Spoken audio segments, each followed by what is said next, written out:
संगीतोपचार म्हणजे काय हे जाणून घेण्यासाठी हे सर्वजण आलेले आहेत उत्सुकतेपोटी.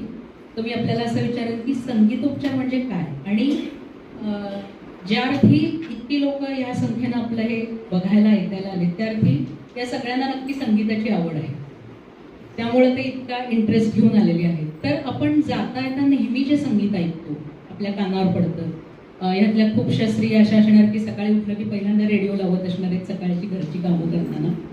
तर अशा पद्धतीचं जे आपल्या येता जाता संगीत कानावर पडत असतं, हे संगीतोपचारामध्ये येतं का, असा माझा प्रश्न आहे. नमस्कार. संगीतोपचार म्हणजे काय असा पहिला प्रश्न. तर आपण सगळेजण संगीत ऐकतो. कधी ना कधीतरी आपण असं अनुभवलेलं असेल की एखाद्या गाण्याने मला त्यावेळेला छान वाटलं, एखाद्या गाण्याने त्यावेळेला मला उत्साह आला, असं कधी ना कधीतरी प्रत्येकाने अनुभवलेलं असतं. पण असंही घडतं की तेच गाणं तुम्ही कालांतराने किंवा दुसऱ्या कुठल्या सिच्युएशनला ऐकलं तर तो तसाच बदल घडेल का याची काही शाश्वती नाही. तर संगीतोपचार आणि नुसतं संगीत ऐकणं यातला प्रमुख फरक असा आहे की संगीतोपचाराला शास्त्रीय आधार आहे.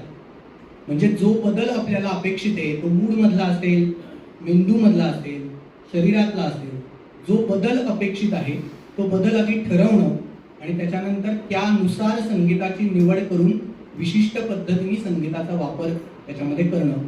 तर हा दोन्हीमधला पहिला फरक. दुसरा, मगाशी आता रेडिओचा उल्लेख झाला, तर अनेक जण, मी पुण्यातून काम करतो, तर पुण्यात अनेक ज्येष्ठ नागरिक मला असं म्हणतात की आमच्याकडे सकाळी 7 वाजता जो रेडिओ लागतो तो रात्रीपर्यंत चालू असतो, त्यामुळे आमची थेरपी चालूच असते. तर याला रेडिओ ऐकणं अजिबातच वाईट नाही, जरूर ऐकावं. अतिशय उत्तम त्यातनं संगीत आपल्याला ऐकायला मिळेल, मनोरंजन नक्की घडेल, पण त्याला